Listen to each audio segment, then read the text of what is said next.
I've been doing calisthenics for about 2.5 years now. Today I'm going to take most of what I learned and take you through a 6-day PPL split based around learning calisthenics skills and building muscle at the same time. Now before we start, I need you to know 3 important things. Number 1, most exercises you'll see listed as 2-3 sets. Now I've done this on purpose, as if you do this workout weighted, you'll do 2 sets. Trust me, that's all you need. If you're doing it without weight, aim for 3 sets. Number 2, the rep ranges provided are there for you to fail in those rep ranges. So if the rep range is 6 to 8 for chin-ups and you fail any time between those, great. If you fall short, pick an easier progression. If you get over it, pick a harder progression or add weight. That's the beauty of calisthenics. It's customizable for anyone at any skill level. Which leads me to number 3.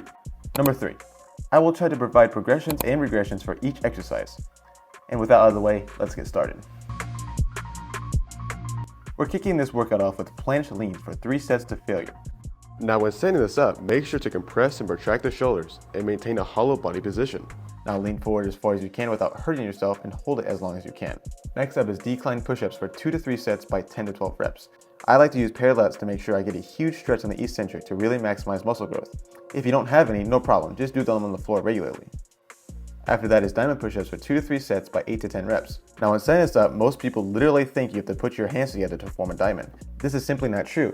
Just like if you were to do a close grip bench press, you wouldn't put your hands close together to risk hurting yourself. Just put them as close as possible to where it doesn't hurt your wrists. The last exercise for this day are body weight skull crushers for 2 sets by 8 to 10 reps. Now this exercise takes some practice to get down, as it takes a good amount of core strength to do so. Don't sweat it, just know it's a part of the process. We're kicking this day off with tuck front lever holds for 3 sets to failure. When setting this up, make sure to compress your shoulders, brace your core, and actively push on the bar like you would doing a straight arm pull down, and hold as long as you can. After that are chin-ups for 2 to 3 sets by 6 to 8 reps. I chose chin-ups over pull-ups as chin-ups use more bicep and put the lats in a more stretched position, and as you should know, putting more stretch on a muscle is better for overall muscle growth. Plus, it's easier for beginners to learn. Now after that, we have negative chin-ups for 2 to 3 sets by 8 to 10 reps. When doing these, really try to control the negative best you can, aiming for a 5-second eccentric, really trying to stretch the muscle out. And don't hang at the bottom for too long, as it takes attention away from the back. The last exercise is any bicep curl variation for 2 sets by 10 to 12 reps. Now I say any variation as some people don't have access to weights, so here's what you can do about that. You can just take some water bottles and stuff them in the bag, and curl those. But it doesn't just have to be bottles, it can be gallons of water, books, anything really. Even resistance bands will work, just make the most of what you have. Leg day is getting kicked off with assisted pistol squats for 2 sets by 6 to 8 reps. Now assisted just means you can hold on to something, or you can just put a chair or a box under you to better help you with the exercise. It is a hard exercise, so be patient with yourself.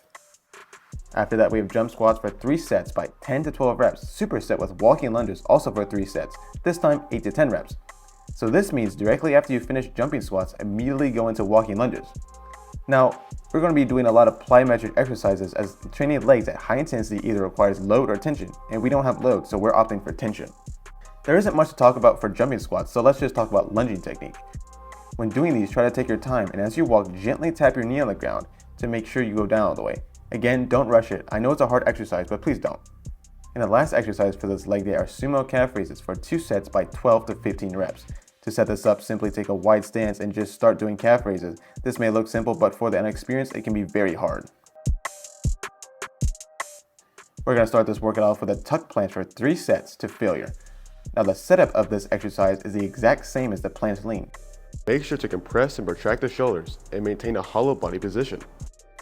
Now the key to this exercise is that this is a pulling exercise just as much as it is a pushing exercise. As you lean out, you have to push up your body by using your shoulders and pull your body up by activating the mid to lower traps to essentially turn off gravity.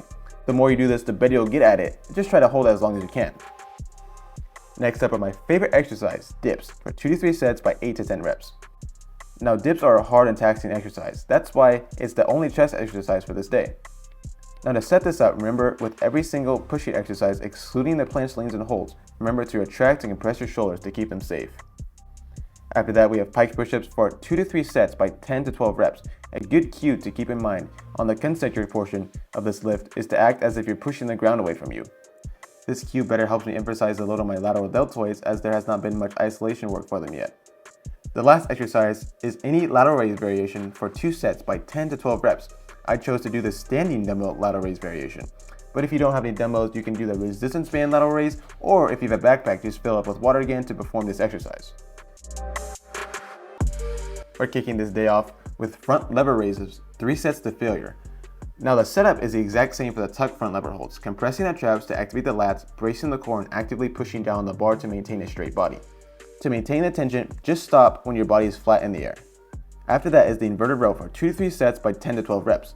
When setting this up, compress the traps and let your shoulder blades drift forward to get a huge stretch on the lats. And as you come up, still having your shoulder blades compressed, squeeze them together and try to get your elbows behind your body as best as you can, as this is when the lat is fully contracted.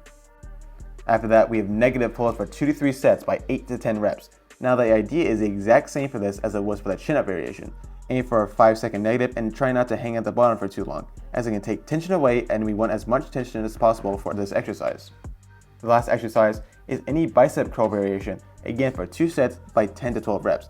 And another tip here that I didn't mention before is to supinate the wrist as far as you can without discomfort. Supinated just means palms facing you and pronated means palms facing away. Full supination is twisting the wrist as far as possible, as this is when the bicep is fully contracted. And we're kicking it off with Bulgarian split squats for 2 sets by 6 to 8 reps. Unilateral work is always good. This is why the split squat and a pistol squat were included in this program. Now if you want to hit more glutes, simply keep your butt closer to your back foot. And if you want to hit more quads, simply scoot up a bit. And on both variations, just go straight down on the eccentric and try not to lean forward. Next up is jumping switching lunges for 3 sets by 8 to 10 reps. There's not much to say here except gently come down after jumping to not hit your knee on the ground, as I've done it and it's not a pleasant feeling.